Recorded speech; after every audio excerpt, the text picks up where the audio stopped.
The movie began with a man named Nathan who got ready in the morning to go to the bank where he worked as an assistant manager. The manager gave all the employees a motivational speech, after which everyone got to their work. A customer named Earl entered Nathan's office.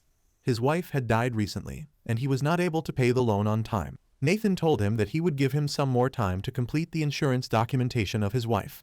That way, he might be able to save his house but not his shop. Earl thanked Nathan. Nathan said that it must have been difficult for him to live without his wife, with whom he had spent 50 years of his life. Earl told him that time did not matter because even if she had left him on the same day, he would still be in the same pain since she had filled his life with light.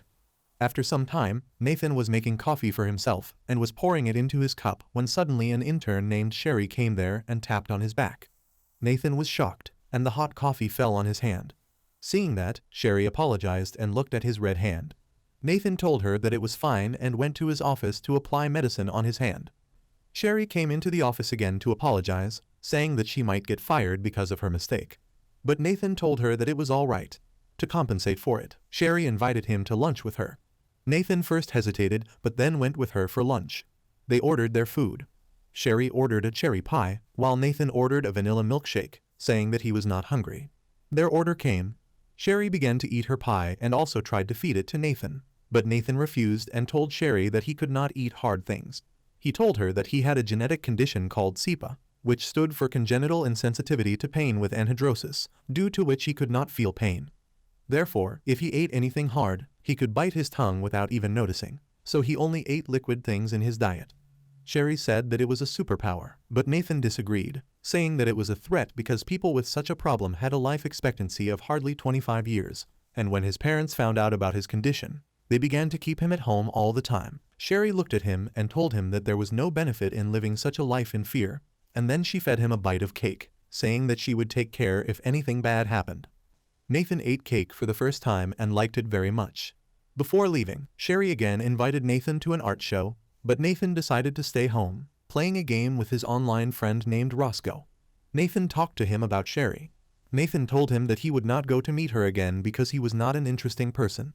Roscoe told Nathan that he should meet her because he had been talking about her and was in love with her. Nathan was not able to focus on the game, so he gathered all his courage, dressed up, and went to meet Sherry. Sherry was happy to see him.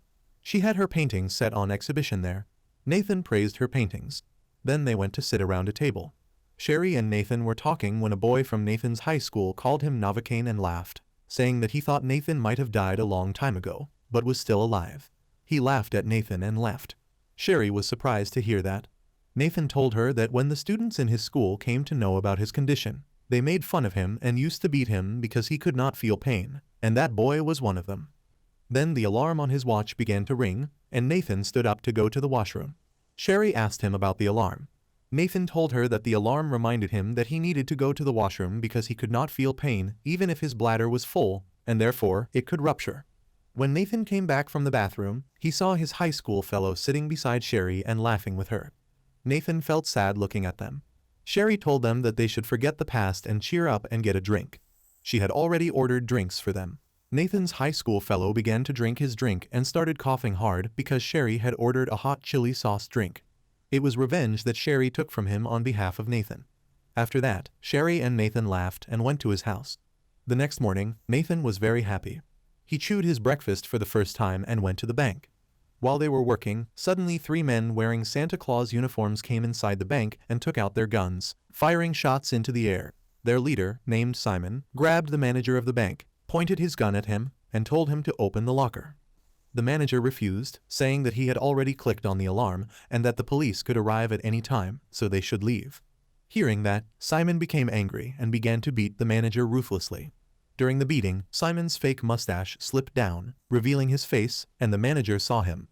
To prevent his identity from being exposed, Simon shot the manager and killed him. Then Simon grabbed Nathan from the ground, brought him in front of the locker, and ordered him to open it while pointing the gun at his face. Nathan stood there in shock, staring at the dead body of his manager. Simon punched him several times in the stomach, but Nathan did not feel anything.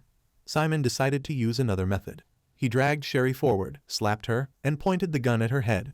Seeing that, Sherry became terrified and gave the code to the robbers. After getting the code, Simon hit Nathan on the head with the gun, making him unconscious. They opened the locker and began to fill their bags with money. But before they could leave, the police arrived. The robbers became nervous and grabbed Sherry, dragging her outside while pointing a gun at her. They warned the police that if they did anything, they would kill the girl. Finding a chance, the robbers began to shoot at the police, and one of the policemen was injured. During this, Nathan regained consciousness. When he found out that Sherry was still in danger, he immediately got up and went outside the bank. He found a police officer lying on the road, seriously injured. Nathan quickly removed his belt and tied it around the officer's leg to stop the bleeding. He heard on the radio that backup police would arrive in 8 minutes. Nathan thought it would be too late, so he took the officer's gun and got into the police car. When the robbers realized that a police car was following them, they began to shoot at it. Nathan continued to chase them. The robbers tried to distract him by splitting into 2 cars and driving in different directions. Nathan decided to follow one of the cars and continued until it stopped. He got out and pointed the gun at the robber named Ben, telling him that he only wanted the girl safe, so he should give Sherry to him and he would leave. But Ben thought Nathan was not a policeman and would not know how to use a gun. He tried to distract Nathan, grabbed his arm, and began to beat him. The gun slipped into a professional kitchen nearby. Ben tried to pick it up, but Nathan pulled him back. Still, Ben managed to grab the gun and began shooting at Nathan. Nathan dodged the bullets, picked up a hot pan, and hit Ben's hand, causing the gun to fall into a pot of hot oil. Ben started beating Nathan again. Nathan picked up the gun from the hot oil and struck Ben on the head. Nathan was shocked to realize that he had killed him, but he knew he still had to protect Sherry. He took Ben's mobile phone and photographed the tattoo on his hand, then got into Ben's car and left the place. While driving, he sent the picture of the tattoo to his friend Roscoe and requested him to find the location where Ben had gotten the tattoo. Roscoe tried to refuse but eventually agreed after Nathan insisted continuously.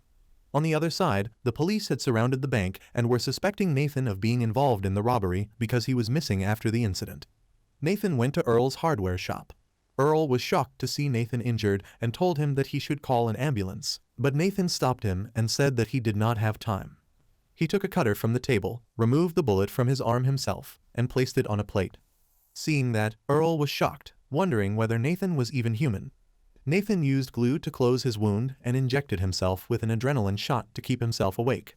He then took some money from the bag that Ben had kept in his car and gave it to Earl so that he could pay off his loan. As Nathan was leaving, he received a message from Roscoe telling him that he had found the tattoo parlor where Ben had gotten his tattoo. The name of the tattoo artist was Zeno. Nathan got into the car and left for the place. On the other side, the police had reached the dead body of Ben, and the kitchen staff told Detective Mincy that a man in a suit and tie had killed Ben. Mincy realized that it must have been Nathan and was sure that he was the mastermind behind everything, executing his plans carefully. Detective Mincy thought that they should try calling him once, but Detective Coltrane said that he would not pick up the call. When Mincy called, Nathan answered. The police were shocked because they believed that if Nathan was the criminal, he would not have kept his phone on. Nathan tried to convince them that he was doing all this to save Sherry because she had brought meaning to his otherwise useless life. Nathan did not know that the police had traced his location through his phone. On the other side, the other 2 robbers, Simon and Andre, were in their garage waiting for Ben. Andre, who was Ben's brother, was worried about why Ben had not returned yet. Simon told him to stay positive and not think negatively. Andre was anxious, wondering if something bad had happened to his brother, but Simon said that Ben might have needed to change his car and would arrive soon. Sherry then shouted at them to stay quiet. She was sitting near the table. Sherry had been with them from the beginning of the plan. She was upset because Simon had promised her that he would not harm anyone, but he had killed the manager. Hearing that, Simon threw a bundle of money on the table in front of her and told her that it was her fault because if she had managed to get the code of the vault from the assistant manager, there would have been no need to kill the manager. Sherry had been using Nathan to get the vault code. Meanwhile, Nathan reached the tattoo parlor, where Zeno's wife opened the door. Zeno was a huge, muscular man. Nathan told him to make the same state-shaped tattoo that he had made on Ben's hand. As Nathan talked, Zeno realized that Nathan was not Ben's friend and tried to grab a knife. But before he could do anything, Nathan aimed his gun at him. Before Nathan could shoot, Zeno's wife attacked his hand with an iron rod, and the gun fell to the ground. Zeno began to beat Nathan, slamming him against the window, and Nathan fell down surrounded by shattered glass. Nathan looked at the broken glass and pressed his fists onto the shards until they pierced through his skin. With the glass pieces embedded in his hands, he struck Zeno in the eyes. Then he sat on top of Zeno and demanded that he tell him Ben's full name while pressing the tattoo machine on his neck. Terrified, Zeno gave him the full name, but Nathan also wanted Ben's home address. Nathan called his bank and asked one of the workers to take out Ben's file and tell him the address of his house. The worker found the file and gave him the address.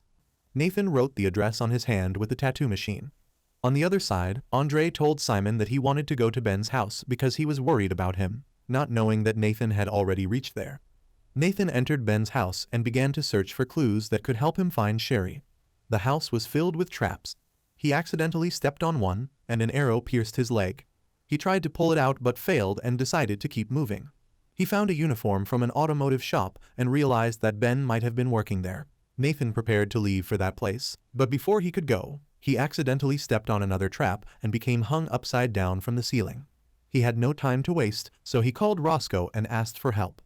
Roscoe initially refused, saying that he was only an online friend. Nathan insisted, telling him that even though Roscoe was only an online friend to himself, for Nathan, he was the only friend he had in his life. Roscoe finally agreed and decided to come to help him. By then, Andre had reached Ben's house. He entered and found Nathan hanging upside down from the roof. Nathan tried to act innocent and begged for help, saying that he was a small thief who had broken into the house to steal.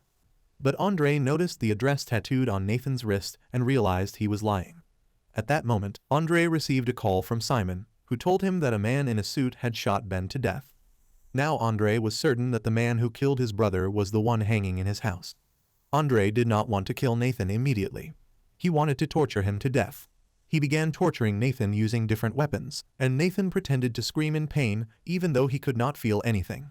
When Andre was ready to kill him, he brought a knife close to Nathan's head, but suddenly Roscoe came from behind wearing a helmet and struck Andre on the head with an iron rod. Roscoe removed his helmet, and Nathan was shocked because he looked completely different from how he had described himself online.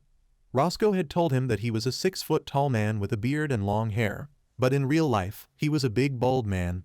As Roscoe untied Nathan, Nathan hugged him. Just as they were about to leave, Andre regained consciousness and began to beat Nathan, pushing him down onto the floor. Nathan quickly pulled out the arrow from his leg and stabbed it into Andre, killing him. Roscoe dressed Nathan's wounds and told him that it was time for him to surrender. But Nathan smiled and said that if he surrendered now, the police would take him to the station for interrogation. If something happened to Sherry during that time, he would never be able to forgive himself. Meanwhile, the police tracked Nathan's location and reached outside the house. They saw a person wearing a helmet trying to escape on a scooter. The police followed and stopped him, but when they removed the helmet, they were shocked to see Roscoe dressed in Nathan's clothes. Roscoe shouted for them not to harm him and promised to give his statement if needed.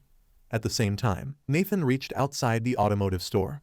Inside the garage, Sherry and Simon were ready to leave, but Sherry had changed her mind. She shouted at Simon that robbery was one thing, but now he had lost his mind by taking lives for money, and she no longer wanted to be part of it. Simon loaded his gun and pointed it at Sherry. Just then, Nathan arrived, aiming his gun at Simon and telling him to leave Sherry alone. Simon recognized Nathan as the assistant manager of the bank and asked if he had been following them because of Sherry. Simon told Nathan that Sherry was his sister and that she had been using him from the beginning. Sherry admitted that it was true that in the beginning it was all a plan, but the moments they had spent together were real. Hearing that, Nathan was broken from inside and stood still for a moment. Taking advantage of the situation, Simon grabbed the gun from Nathan's hand, pushed him to the floor, and beat him until he lost consciousness. He dragged Nathan across the floor, placed him under a car, and was about to drop the car on him when Sherry ran in and stopped him, saying she did not want the money and that he should take it all and leave Nathan alive. Simon refused and pointed his gun at her. At that moment, the police arrived and shot Simon. They arrested Sherry and called for an ambulance to take Nathan to the hospital. A nurse brought a stretcher and placed Nathan in the ambulance. Suddenly, Simon got up and began shooting wildly at the police. Detective Mincy was injured. Simon shot the ambulance driver, killing him, then removed the body and entered the ambulance to escape, unaware that Nathan was still inside. Sherry ran into the garage to get the car keys to save Nathan, and Mincy insisted on going with her. Roscoe was sitting behind, handcuffed. Sherry told the police she knew where Simon was heading. While driving, Simon screamed in pain from the bullet wound in his stomach. Hearing his screams, Nathan realized something was wrong. His hands were still cuffed to the stretcher.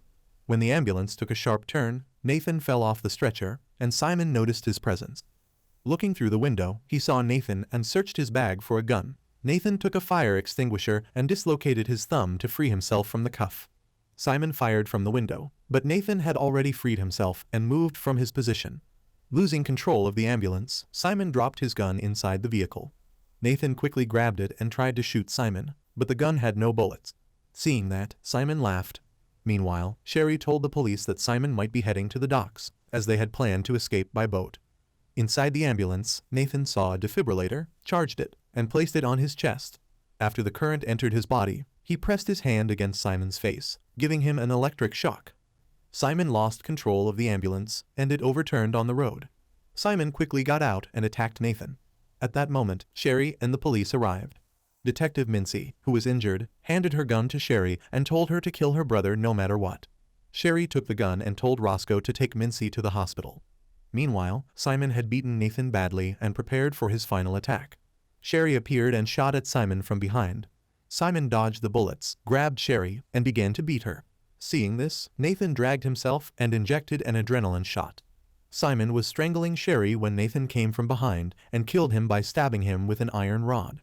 Nathan began losing consciousness as Sherry held him in her arms. He told her that he loved her and then lost consciousness. When he opened his eyes, he found himself in the hospital, his body covered in plaster. Roscoe looked at him, smiled, and told him that he had been in a coma, had a heart attack, brain hemorrhage, third-degree burns, and several broken bones. Yet the doctors said he was now completely fine and only needed rest. Mincy entered the room and smiled, relieved to see Nathan alive. She told him that for saving a police officer's life, he had been sentenced to 6 months of house arrest and 5 years of probation.